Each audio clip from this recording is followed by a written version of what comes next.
Haryana Lokhit party NDA का हिस्सा है और जब आपका आप किसी के हिस्सेदार हैं, गठबंधन में हैं, एनडीए में, तो अब इलेक्शन में जहाँ भी ड्यूटी लगेगी हरियाणा लोकहित पार्टी की, मेरी, गोविंद की, जहाँ भी हमारे आदमियों की जहाँ ड्यूटी लगेगी, इस प्रदेश में कहीं भी कोई भी काम मिलेगा वो हम उसको बखूबी निभाएंगे और पूरे प्रदेश को मालूम है कि जहाँ मेरी ड्यूटी लगेगी वहाँ मैं काम करूँगा। पार्टी के आप मुखिया हैं, क्या आप द्वारा या कोई और भी उम्मीदवार चुनावी मैदान में उतारा जा सकता है?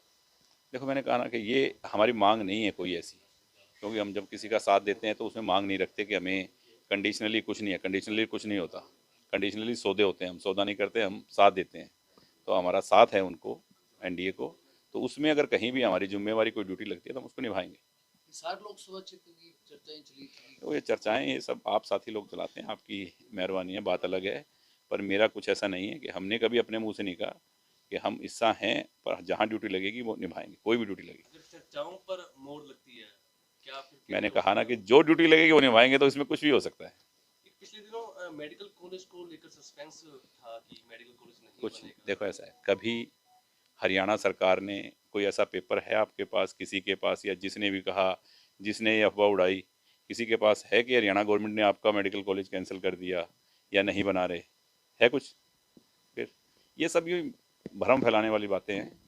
वो एक कहावत है ना कि एक्स घी हजम नहीं होता, तो एक्स को किसी को घी हजम नहीं होता ना, तो वो बातें कर देते हैं बाजार में ऐसी कि शोभा यात्रा क्यों निकाली, राम यात्रा क्यों निकाली, भंडारा क्यों हो रहा है, कथा क्यों हो रही है कुटिया में, ठीक है ना, बोतलें क्यों बांट दी, ये क्यों कर दिया, वो सेवा क्यों कर दी, वो काम क्यों कर दिया। ये तो सरकार, सब लोग करते हैं, हम सब करते हैं, किसी की हेल्प, किसी का साथ, अपने भगवान को, अपने सनातन धर्म को हम सब मानने वाले हैं।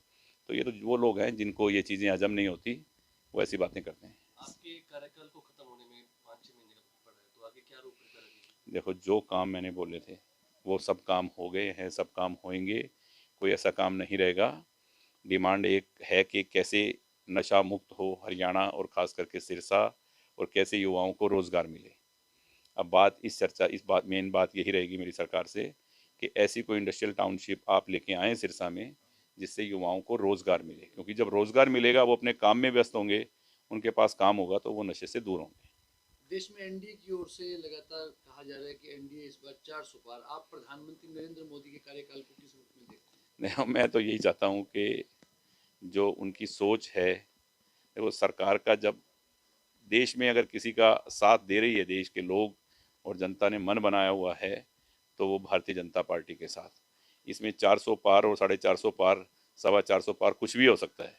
जब जनता जनार्दन है, भगवान है, जब उन्होंने सोच लिया तो 400 पार कोई बड़ी बात नहीं है, 400 पार होगा। कांग्रेस की ओवरऑल स्थिति क्या देखते हैं देश के हिसाब से और हरियाणा के हिसाब से? मुझे तो लग रहा है कि ये भारत कांग्रेस मुक्त होगा।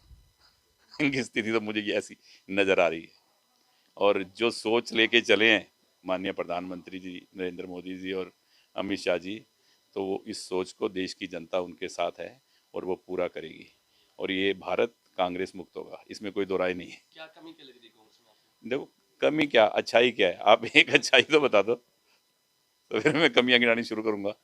तो मतलब क्या है कि सब लोगों को मालूम है, हमको, कि आज कहाँ हमारा भारत कहाँ खड़ा है।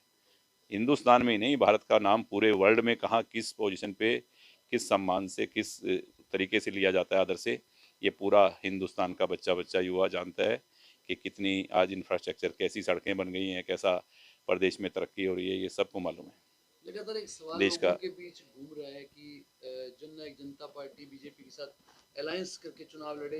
वीरेंद्र सिंह का बयान आता है कि ये लोग बेशर्मी से जुटे हुए हैं, इनको गठबंधन तोड़ देना चाहिए। क्या लगता है आपको 10 की 10 सीटों पर भारतीय जनता पार्टी को अकेले उतरना चाहिए?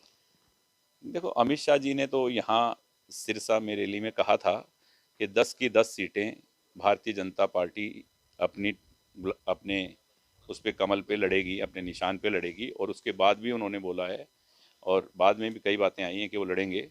पर इन लोगों की मांग होगी कि हमें एक सीट मिले, क्योंकि सीट तो मोदी जी के नाम से जीतनी है, वो मालूम ही है।